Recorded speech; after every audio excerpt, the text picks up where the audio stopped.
didn't have our military equipment. If you didn't have our military equipment, this war would have been over in 2 weeks. White হাউসের যুদ্ধ বন্ধ সংক্রান্ত সংলাপ এবং খনিজ উপাদান হস্তান্তর সংক্রান্ত চুক্তি সইয়ের উদ্দেশ্যে শুরু হওয়া বৈঠকে নজিরবিহীন বাগবিতণ্ডায় জড়ালেন মার্কিন প্রেসিডেন্ট ডোনাল্ড ট্রাম্প ও ইউক্রেনের প্রেসিডেন্ট জেলেনস্কি। দুই নেতার মাঝে তুমুল উত্তেজনায় ছড়িয়ে পড়ায় বাতিল করা হয় যৌথ সংবাদ সম্মেলন, হয়নি খনিজ চুক্তি। রাশিয়া ইউক্রেনের যুদ্ধ বন্ধে শান্তি চুক্তি নিয়ে দ্বিমতের জেরে 28 ফেব্রুয়ারি ওভাল অফিসে দুই নেতার বৈঠকে এ ঘটনা ঘটে। সঙ্গে ছিলেন ভাইস প্রেসিডেন্ট জেডি ভ্যান্স। বৈঠকে যুক্তরাষ্ট্রের ভাইস প্রেসিডেন্ট জেডি ভ্যান্সের সঙ্গে প্রথমে বিতর্ক বাধে জেলেনস্কির। বৈঠকের শুরুতে জেডি ভ্যান্স বলেন, রাশিয়া ইউক্রেন যুদ্ধ থামানোর জন্য এই মুহূর্তে সবচেয়ে বেশি প্রয়োজন কূটনৈতিক তৎপরতা। ভ্যান্সের এই বক্তব্যের পর জেলেনস্কি তাকে প্রশ্ন করেন, আপনি কোন ধরনের কূটনীতির কথা বলতে চাইছেন জেডি? সপাট উত্তরে ভ্যান্স বলেন, আমি সেই ধরনের কূটনীতির কথা বলছি যা আপনার দেশকে ধ্বংস হওয়ার হাত থেকে বাঁচাতে পারে। এর উত্তরে জেলেনস্কি রাশিয়ার প্রেসিডেন্ট পুতিনকে কটাক্ষ করে বলেন, আমরা একজন খুনির সঙ্গে কখনো সমঝোতায় যাব না। বক্তব্যের এ পর্যায়ে বিতর্কে অংশ নেন ট্রাম্প। জেলেনস্কিকে উদ্দেশ্য করে তিনি বলেন, আপনি এখন ভালো অবস্থায় নেই, এই মুহূর্তে আপনার হাতে কোনো কার্ড নেই।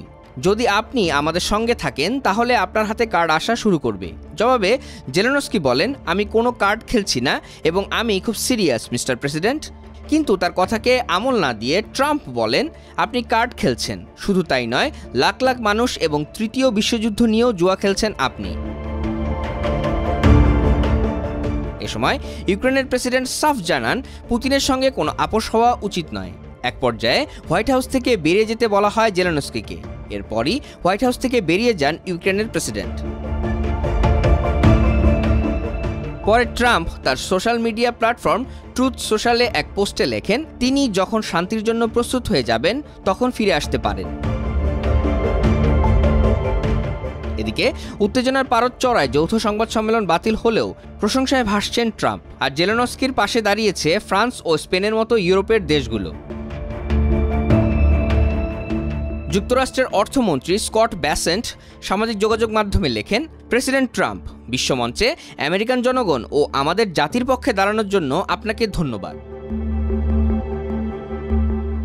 দেশটির কৃষিমন্ত্রী ব্রুক রলিন্স এক্সে লেখেন, আমেরিকার নেতৃত্ব ফিরে এসেছে ওভাল অফিস ও বিশ্বমঞ্চে, নির্ভীক, সাহসী, অবিচল, আমরা আমেরিকাকে রক্ষা করব।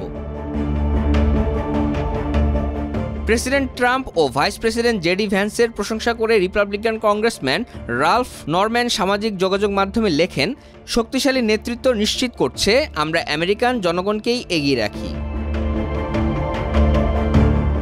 এদিকে জেলেনস্কির পাশে দাঁড়িয়েছে ইউরোপের দেশগুলো। এ বিষয়ে পোল্যান্ডের প্রধানমন্ত্রী ডোনাল্ড টাস্ক সামাজিক যোগাযোগ মাধ্যমে লেখেন, প্রিয় জেলেনস্কি, ইউক্রেনের বন্ধুরা, আপনারা একা নন।